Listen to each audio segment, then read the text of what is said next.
30 में से 18 हो चुके हैं। देखते हैं आखिर में कौन पाला छूता है। अंसारी असद अहमद मसूद इकबाल तशरीफ़ लाएं, बहुत दूर से तशरीफ़ ला रहे हैं। अंसारी असद अहमद मसूद इकबाल, आपका मौजूए गुफ्तगू है ए इल्म व फ़न के उस्तादो एहसान करो, बच्चों से बचपन मत छीनो। अंसारी असद अहमद मसूद इकबाल, आज के सेकंड लास्ट मुकर्रिर 19th। सदर ज़ीशान, अहले मीज़ान और सामईन किराम, जवानी तो दीवानी मशहूर ही है और हुस्न काफिर तो बनज़रे शायर आशोब महशर कहलाता है। बुढ़ापा शाम गम और तकमीले हयात के लिए मशहूर है और मौत हर इंसान की आखिरी मंजिल है। मगर सामईन, इन तमाम मनाजिल की इब्तिदा तो बचपन से ही शुरू होती है। वो भीख मांगता हुआ बूढ़ा, उसका बचपन किसने उजाड़ा? वो शराब और जुए में मस्त नौजवान की जवानी गम्माजी कर रही है कि बचपन में उसकी तरबियत गलत हुई है। ये शराब और मुंशियात का बेचने वाला कह रहा है कि उसे तरबियत करने वालों ने हराम व हलाल की तमीज नहीं सिखाई। इसलिए हाज़रीन, मेरी इस्तदा है इस मौज़ूए सुखन के तहत कि इल्म व फ़न के उस्तादो एहसान करो, बच्चों से बचपन मत छीनो। आप तो इल्म व फ़न के उस्ताद है ना, कौम व मिल्लत की इमारत के मेमार है ना। जिस तरह मस्जिद में मौजूद सबसे आला व अफजल शख्स को मसाजिद में इमामत के मकाम पर खड़ा किया जाता है, बिल्कुल इसी तरह समाज में मौजूद सबसे बेहतर शख्स को इल्म फ़न का उस्ताद, कौम मिल्लत का मेमार और उसके हाथों में कौम मुल्क का मुस्तकबिल सौंप दिया जाता है।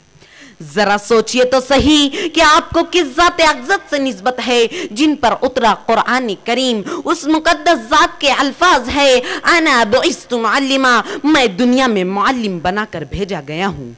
वो इंसानों का तज़किया करने वाले नबी और आप भी उम्मत के मुस्तकबिल की तरबियत करने वाले उनके ही उम्मती हो।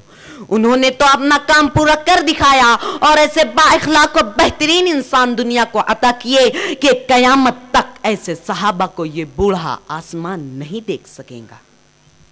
तुम भी मालिम, तुमसे भी सवाल किया जाएगा कि कल के तुमने कितने बच्चों के बचपन को संवारा, कितनों के मुस्तकबिल को ताबनाक बनाया या उनके बचपन को छीन कर माश की खाइयों में ढकेल दिया।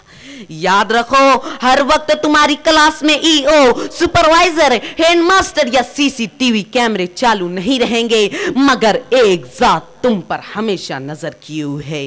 फिर देख लेना क्या होता है कि जैसी करनी वैसी भरनी, ना माने तो करके देख, जन्नत भी है दोज़ख भी है, ना माने तो मर के देख।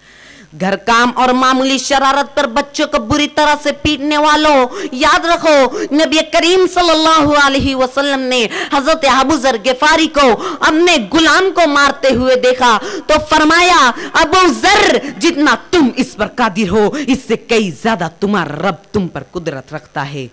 अबू ज़र कांप उठे, बताओ मुझे, क्या आपने कभी हसनैन को मारा? कभी बचपन में हजरत अली से सरजनिश की? 10 साल आपकी खिदमत करने वाले हजरत अनस से कभी जोर से कहा?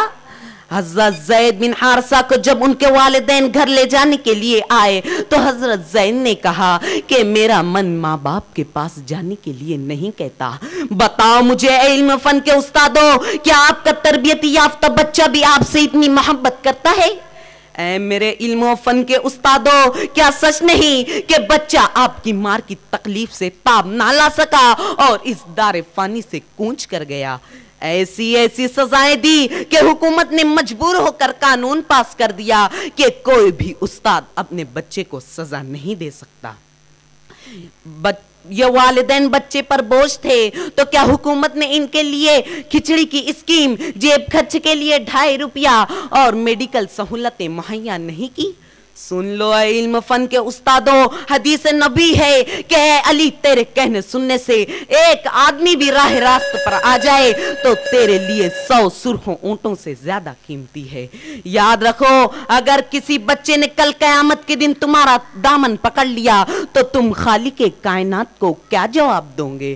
खुदारा मत छीनो इन मासूम बच्चों के बचपन। ये मासूम बच्चे तुम्हारी कौम के रहबर बनेंगे। कोई अबुल कलाम आजाद बनेगा तो कोई सर सैयद। याद रखो, बच्चा वहीं पर अपना मन लगाता है जहां उसे अपने वालिदैन की तरह प्यार, मोहब्बत और शफकत नजर आती है। इन्हें सजा देने की बजाय इंतहाई शफकत से समझाओ, जिस तरह हमारे आका सल्लल्लाहु अलैहि वसल्लम ने अमली नमूना पेश किया कि एक पत्थर की भी तकदीर संवर सकती है, शर्त यह है कि सलीके से संवारा जाए। खुदा हाफिज। ये थे अंसारी असद। मैं हमारे दीनियात कमेटी के चेयरमैन अनीस काजी साहब से दरख्वास्त करूंगा कि इस तालिब इल्म को इनामात से नवाजें। कोकन मुस्लिम एजुकेशन सोसाइटी के दीनियात कमेटी के चेयरमैन अनीस